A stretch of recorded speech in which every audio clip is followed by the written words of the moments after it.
Nah, ada quote bagus dari Sartre, pasangannya Simone de Beauvoir tadi. Kata dia, ya kesendirian itu memang fakta, kasunyatan. Tapi kesepian tidak. Kata Sartre, if you are lonely when you are alone, you are in a bad company. Kalau engkau merasa kesepian saat kamu sendiri, engkau ada di perusahaan yang salah. Engkau ada di frekuensi yang keliru, channel yang keliru. Harusnya sendirian itu asik. Tadi loh saya sebut, karena menurut Sartre, hell is other people. Kamu dapat fasilitas sendirian kok malah stres, itu gimana? Harusnya kamu nikmati, justru asik.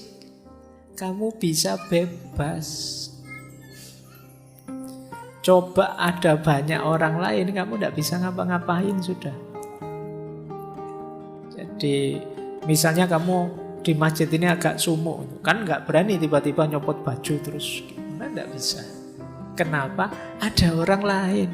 Coba di kamarmu yang pas sendirian, sumuk sedikit ya kamu copot semua bajumu, santai sudah. Kenapa kalau di sini kamu tidak mau? Ada orang lain.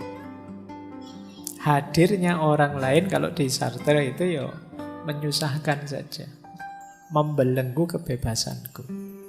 Maka kata dia, if you are lonely when you are alone, you are in a bad company. Maka carilah kesendirian, tapi bukan berarti sendiri itu kesepian. Kamu usiamu berapa kok masih sendirian? Ya enggak apa-apa, saya sendirian. Yang penting kan saya enggak kesepian. Nah, karena sendiri dan kesepian itu dua hal yang berbeda.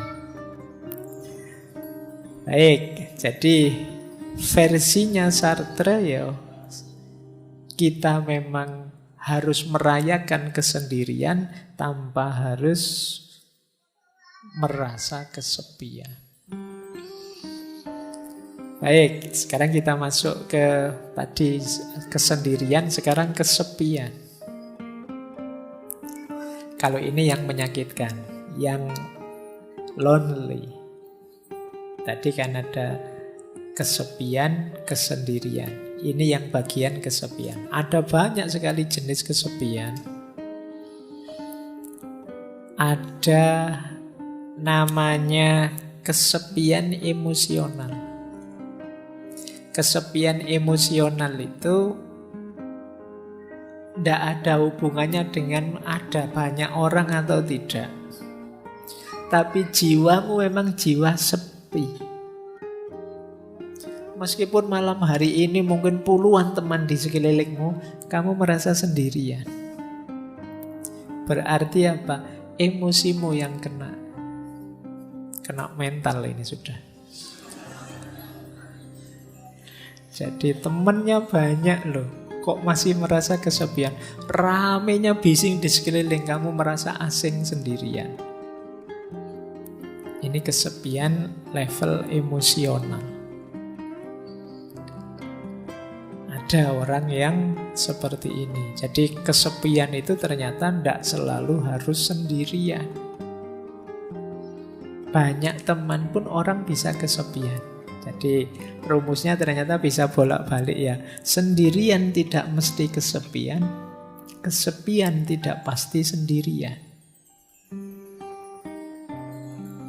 Mungkin kamu dekat dengan orang yang kamu benci, ya rasanya tidak nyambung sama sekali dan kamu merasa sendirian. Tidak ada yang mendukung. Atau banyak orang sih tapi saya tidak ada yang kenal, oh Pak, ya kamu rasanya kesepian. Mungkin kamu naik kereta atau naik bis itu, padahal bisnya penuh. Tapi karena kamu tidak kenal semuanya kan kamu diem saja dari Jogja sampai Jakarta, ya rasanya sendirian. Nanti kamu sampai di tujuan di Jakarta ditanya, ke Jakarta sama siapa? Sendirian. Padahal sak kereta itu ratusan orang jumlahnya. Tapi begitu ditanya sama siapa, ke Jakarta sendirian. Karena sebanyak itu orang, tidak kamu hitung. Kamu menghitungnya dirimu saja yang tidak kenal dengan mereka semua. Yang kesepian jiwamu. Jiwa kalau sudah kesepian, ya sebanyak apapun keramaian, sejumlah apapun orang di sekelilingmu, ya kamu tetap merasa sepi.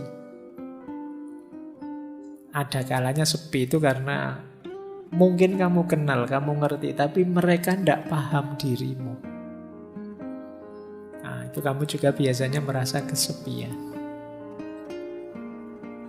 Yang kedua, ada kesepian sosial.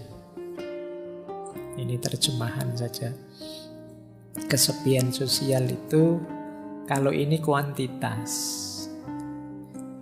Semakin kecil jumlah teman, ya semakin rasanya sepi. Semakin kurang jaringan sosial, ya rasanya semakin sepi. Jadi ini kalau emosional tadi hubungannya dengan rasa yang ada di dalam, kalau yang sosial ini hubungannya dengan jumlah yang ada di luar. Wah, kok ngajinya malam hari ini sepi ya? Yang datang cuma 2 orang saja. Nah, ini kesepian level sosial. Jadi ada sosial, ada emosional. Ada eksistensial. Kesepian eksistensial itu ketika orang merasa bahwa aku sama sekali berbeda, sama sekali tidak sama dengan yang lain. Ini kesepian eksistensial. Di tengah-tengah orang misalnya, apalah kalian misalnya punya geng motor, semuanya pakai motor. Aku kok ngontel dewean yo, itu terus kamu merasa tidak sama dengan yang lain. Itu kesepian eksistensial. Misalnya sak kelas temenmu lagi party apa nyanyi-nyanyi, semuanya sukanya lagu barat, lagu Korea. Aku kok campur sari dewean ya seneng ya. Ini temenku kok tidak ada yang seneng didik kempot, tidak ada yang seneng campur sari. Asing sekali. Kamu merasa sendirian, beda dewe dengan teman-temanmu. Itu kesepian eksistensial. Jadi misalnya kamu kok kebetulan kuliah sak kelas isine ganas kabeh, preman-preman kabeh. Kamu sendiri yang ke kampus pakai kopiah, pakai itu. Oh, itu kamu di kelas mesti kesepian. Tidak sama dengan yang lain sendiri. Nah, ini namanya kesepian eksistensial. Mungkin kalian masuk ke satu daerah, yang di satu daerah ini alirannya apa semua sama, kebetulan kamu tidak sama, alirannya beda dewe. Kamu akan kesepian di situ. Itu namanya kesepian eksistensial. Misalnya kalian yang biasanya tidak kunut subuhnya, masuk ke desa yang kalau subuh kunut. Begitu habis iktidal, imamnya bilang maunya baca kunut, Allahumma, kamu malah sujud. Nah, itu kesepian eksistensial itu. Kamu beda dewe aliranmu, yang lain baca kunut kamu sujud. Sama seperti sholat id, takbir 7 kali kamu malah ya ruku ya sujud. Yang lain cuma takbir loh. Nah, itu kesepian eksistensial itu namanya. Jadi baik, dalam hidup ini kadang-kadang kita mengalami ini. Bahkan ada kalanya pikiran kita tidak dipahami orang. Semuanya versi A, padahal menurutmu yang benar versi B. Kalian akan merasa kesepian. Itulah kesepian eksistensial. Nah, 3 yang terakhir situasional. Ada istilah kesepian sementara. Kesepian sementara itu dalam kondisi di waktu tertentu saja kamu merasa kesepian. Saya kesepian, Pak. Kalau malam hari saja sebenarnya Pak. Kalau siang enggak, kalau siang temannya banyak saya Pak. Nah, itu kesepian yang sementara saja. Ada yang kesepian kronis. Ini koyo penyakit ya. Kebalikannya kesepian yang sementara, yang transien. Ada transien, ada kronis. Kalau yang kronis ini rasanya sepi terus. Kalau tadi kan sementara. Terus kayak kalian baru putus itu loh. Itu kan kamu kalau bikin puisi, hidupku rasanya dipenuhi kesepian. Itu kesepian terus, itu kronis sudah. Jadi kamu situasi apapun yang kamu hadapi, kamu merasa sepi. Jadi beda dengan transien tadi. Kalau transien di waktu tertentu saja. Kalau kronis ya ada kesepian situasional. Kesepian situasional itu syarat dan ketentuan tertentu yang membuat kamu terasa sepi. Pak, saya itu kesepian kalau akhir bulan. Kenapa? Uang saya habis. Nah, itu berarti situasional. Saya kalau akhir bulan rasanya sepi. Kenapa? Teman-teman menghindar semua, Pak. Kenapa? Ya mereka tahu kalau saya sudah tidak punya uang lagi. Mereka khawatir tak utangi mungkin. Ini kesepian situasional.